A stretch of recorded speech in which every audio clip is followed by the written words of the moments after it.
করলেন, নবী আপনি আমাকে একটু উপদেশ প্রদান করুন, নবী আপনি আমাকে একটু উপদেশ প্রদান করুন। কয়েকবার তিনি বললেন, প্রত্যেকটি বার নবী তাকে বললেন, কলা লা তাগজব, তুমি রাগ করো না। মুসলিম মিশকাতের 5104 নম্বর এ হাদিস আপনার সামনে পেশ করলাম। অতএব নবী বুঝেছেন, মানুষ যদি রাগ করে যে সিদ্ধান্ত নিবে, মানুষ এই রাগের বশবর্তী হয়ে সামাজিক, পরিবার ইত্যাদি যে কোনো জায়গায় সিদ্ধান্ত নিয়ে ও নিজেকে ক্ষতিগ্রস্ত করবে। ও রাগ করে স্বামী স্ত্রী বিচ্ছেদ হয়েছে, বর্তমান সময়ে স্বামী স্ত্রী বিচ্ছেদ হয়, মনোমালিন্য হয়, তালাক হয়ে যায়। আবার তালাকের 6 মাস পরে স্ত্রী ভাবে আমি ভুল করেছি স্বামীর কাছ থেকে তালাক নিয়ে, স্বামী ভাবে আমি ভুল করেছি আমার প্রথম স্ত্রীকে তালাক দিয়ে। অতএব রাগের বশবর্তী হয়ে যখন যে সিদ্ধান্ত দুনিয়ার মানুষ নিয়েছে সেটা ভুল করেছে। কেননা রাগ এমন একটি জিনিস যা অন্যের ক্ষতি করার চাইতে আপনাকে ক্ষতি করে বেশি। আপনার সম্পর্কের মাঝে তৈরি করে এক স্থায়ী খতম, আপনার মাঝে অন্যের মাঝে, দুইয়ের বন্ধুত্বের মাঝে, সম্পর্কের মাঝে তৈরি করে হিংসা, বিদ্বেষ এবং শত্রুতা। এভাবেই জীবন যুদ্ধের প্রতিটি কর্মে রাগী ব্যক্তি হেরে যেতে থাকে, তার ক্রোধের কারণে, তার ক্ষোভের কারণে, তার হিংসা এবং বিদ্বেষের কারণে। এজন্য একটা গল্প বলি। একটা সাপ পথ দিয়ে যাচ্ছিলেন, হঠাৎ করে একটি তরবারি পড়ে রয়েছে, যে তরবারিটির দুই ধারে ধার রয়েছে, দুই সাইডে ধার রয়েছে। ওই তরবারির ওপর দিয়ে যখন যাচ্ছেন, তরবারির আঘাতে সাপটির লেজে একটু আঘাত হলো। তখন সাপটি আবার ফিরে আসলো, ফিরে এসে রাগে ফুলে উঠে প্রতিশোধ নেওয়ার জন্য চেষ্টা করলো। এবার তার ফেনা তুলে ওই তরবারির উপরে কয়েকটি ধাক্কা মেরে দিল। যখন কয়েকটি ধাক্কা মারলো, তরবারির ওই ধারালো অংশে সাপের মুখ কেটে গেল, রক্ত বাইর হলো, আরো বেশি আঘাতপ্রাপ্ত হলো। তখন সাপ আরো রেগে গেল, আরো ক্ষোভে ফুঁসতে লাগলো, আরো জিদ হলো। তখন সে কি করলো, ওই তরবারিটির গায়ে এভাবে এভাবে পেঁচিয়ে ধরলো। পেঁচিয়ে ধরে এবার বলছে, তরবারিকে আমি এবার উপযুক্ত একটা শাস্তি দিব। তাই এবার শরীরের যত শক্তি রয়েছে ওই তরবারির উপরে যাবতীয় শক্তি প্রয়োগ করলো। যখনই শক্তি প্রয়োগ করলো, তরবারির দুই সাইডের ধারে সাপটি কেটে কেটে কেটে কয়েকটি টুকরা টুকরা হয়ে গেল। এর নাম রাগ, এর নাম ক্ষোভ। কারণ রাগী মানুষ তার অন্যায় বুঝতে পারে না, রাগী মানুষ তার ক্ষতি বুঝতে পারে না, রাগী মানুষ তার যে ধ্বংস হয়ে যাচ্ছে এটা বুঝতে পারে না। ও ওর জেদটাকে প্রাধান্য দিয়ে, ও ওর শত্রুটাকে প্রাধান্য দিয়ে, ও ওর ক্ষোভটাকে প্রাধান্য দিয়ে ও দুনিয়াতে সবকিছু করতে চায়।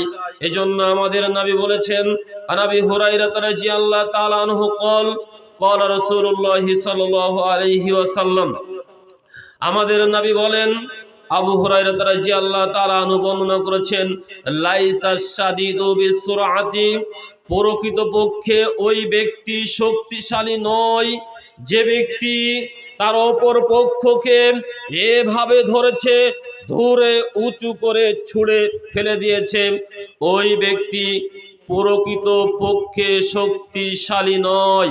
ইন্নামাশ শাদীদু আল্লাযী ইয়ামলিকু নাফসাহু ইনদাল গযবি, প্রকৃত পক্ষেই বীর শক্তিশালী তাকে বলে আল্লাযী ইয়ামলিকু নাফসাহু ইনদাল গযবি, যে ব্যক্তি তার ক্রোধের সময়, রাগের সময়, ক্ষোভের সময় নিজেকে সংবরণ করতে পারে, নিজেকে ধৈর্যশীলে পরিণত করতে পারে, ওই ব্যক্তি হচ্ছে প্রকৃত বীর, প্রকৃত শক্তিশালী।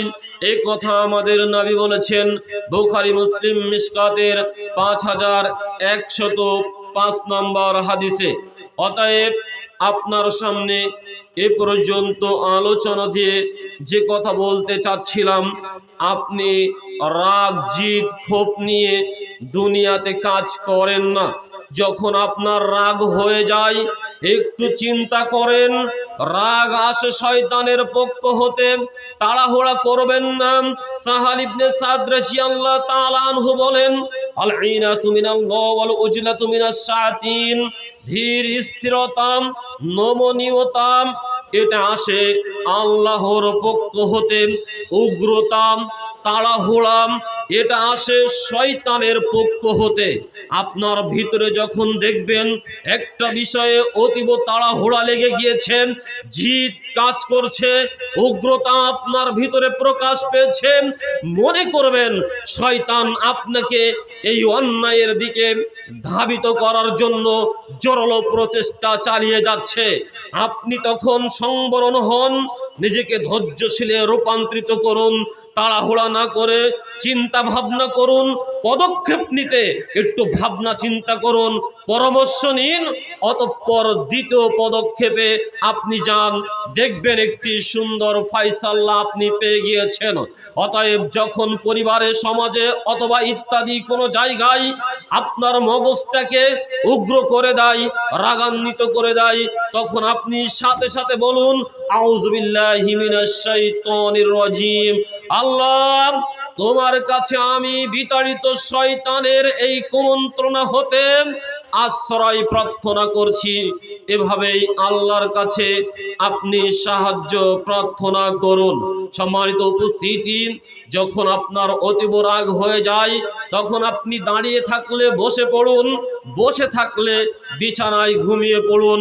এতেও যদি আপনার রাগ দমন না হয় তাহলে আপনি সুন্দর করে উজু করে 2 রাকাত সালাতে দাঁড়িয়ে যান, ইনশাআল্লাহ আপনার রাগ সংবরণে চলে আসবে, আপনি একটা সঠিক চিন্তাশীল পদক্ষেপ নিতে পারবেন। আল্লাহ আপনাকে আমাকে উপস্থিত নারী পুরুষকে জীবন যুদ্ধের প্রতিটি ক্ষেত্রে রাগ এবং ক্ষোভ পরিহার করে, সঠিক বিবেচনা করে, জিদ পরিহার করে, বিচার বিবেচনা করে, নিজেকে সংবরণ করে সামাজিক, পারিবারিক, সাংসারিক সর্বক্ষেত্রে সঠিক সিদ্ধান্ত নেওয়ার তৌফিক দান করুন। সকলে বলি আল্লাহুম্মা আমিন। সম্মানিত উপস্থিতি, রাগ আপনার ভিতরে হিংসা ঢুকিয়ে দেয়, রাগ আপনার ভিতরে বিদ্বেষ ঢুকিয়ে দেয়, রাগ আপনার ভিতরে অন্যের প্রতি তুচ্ছ তাচ্ছিল্য হীনতা সৃষ্টি করে দেয়।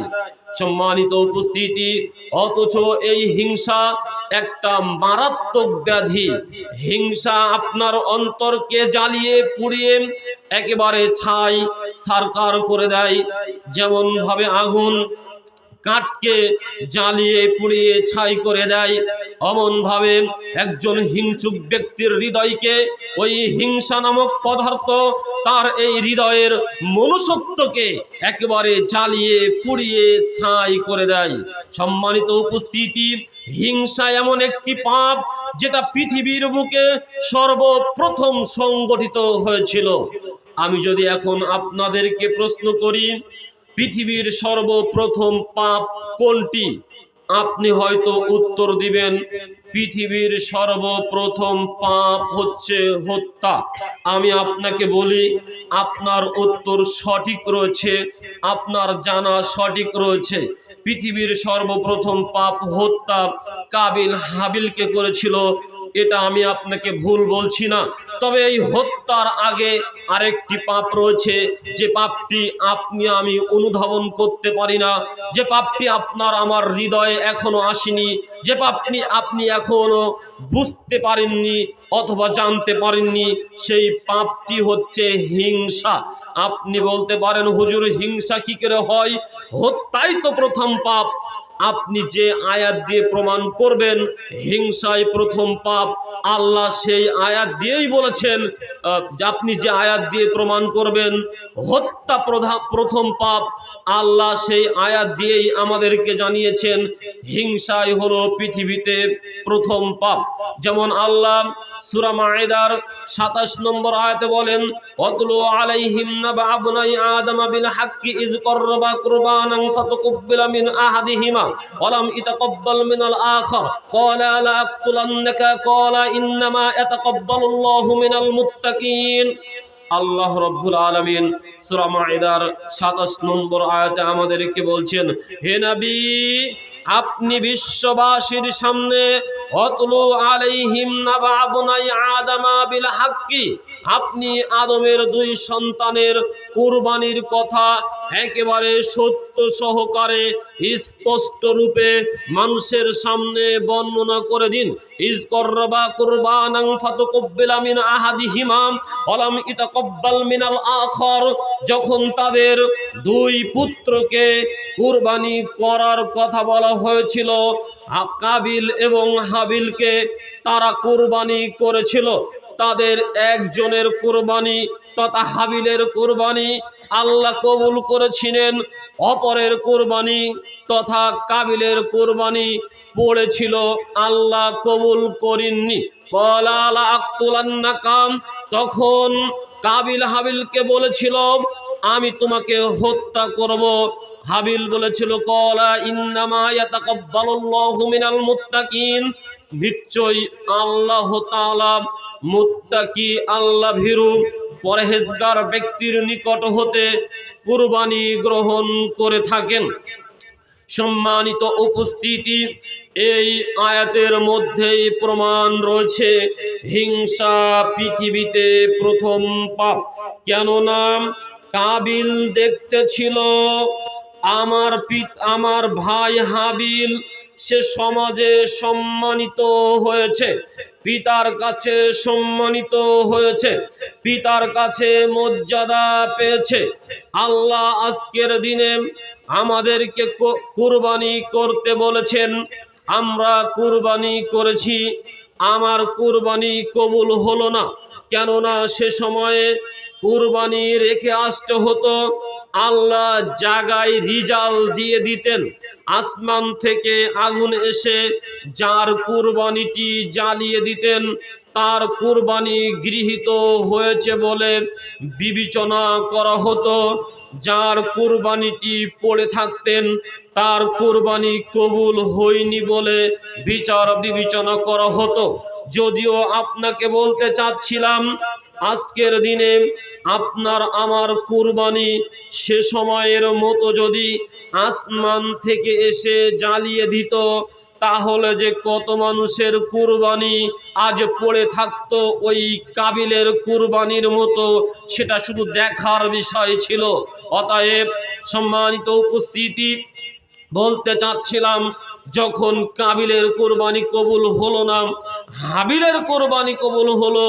হাবিল ভাবলো এই কথা যদি আমার পিতা জেনে যায় আমার কুরবানি কবুল হয়নি, হাবিলের কুরবানি কবুল হয়েছে, তাহলে আমার ভাইয়ের ইজ্জত সম্মান ভক্তি সামাজিক শ্রদ্ধা আরো বহু গুণে বেড়ে যাবে, পিতার কাছে ইজ্জত পাবে, আমি সর্ব জায়গাতেই মানহানি হব, ইজ্জত কম পাবো।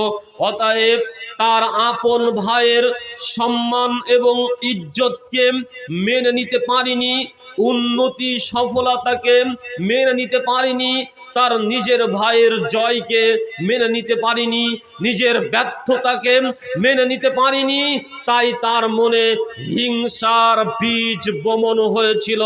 হিংসার বীজ বমন হওয়ার কারণে হিংসার বশবর্তী হয়ে কাবিল হাবিলকে হত্যা করেছিল। অতএব পৃথিবীতে প্রথম পাপ হচ্ছে হিংসা, দ্বিতীয় পাপ হচ্ছে হত্যা। অতএব হিংসা পৃথিবীর একটা জঘন্যতম পাপ, যে হিংসা পৃথিবীতে সর্বপ্রথম হত্যার সূচনা করেছে। বর্তমান সময়েও আপনি দেখতে পাবেন ওই কাবিলের মতো আপনার আমার সমাজে অনেক ব্যক্তি রয়েছে, যে ব্যক্তি আপনার সফলতা উন্নতি মেনে নিতে পারে না। আপনি একটা চাকরি পেয়েছেন, ওই হিংসুক আপনার উপরে হিংসা করে। আপনি একটা প্রতিষ্ঠান করেছেন, ওই হিংসুক আপনার উপরে হিংসা করে। আপনি একটি গাড়ি করেছেন, ওই হিংসুক আপনার উপরে হিংসা করে। আপনি একটা বাড়ি করেছেন, ওই হিংসুক আপনার উপরে হিংসা করে। আপনি 1 বিঘা জমি কিনেছেন, ওই হিংসুক আপনার উপরে হিংসা করেন। আপনি একটা গরু পেলে